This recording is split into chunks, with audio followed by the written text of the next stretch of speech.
أسطورة الشاي داو باو الأغلى في العالم.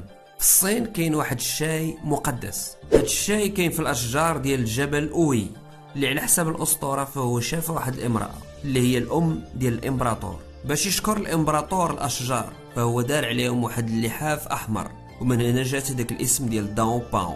هاد الأشجار باقين دابا هما محميين من طرف الجيش، وكيستافدوا منهم غير الناس اللي عندهم قوة وسلطة. 1972 الرئيس الامريكي نيكسون تلاقى بماو الرئيس الصيني هاد الاخير عطى للرئيس الامريكي 200 غرام ديال هاد الشاي.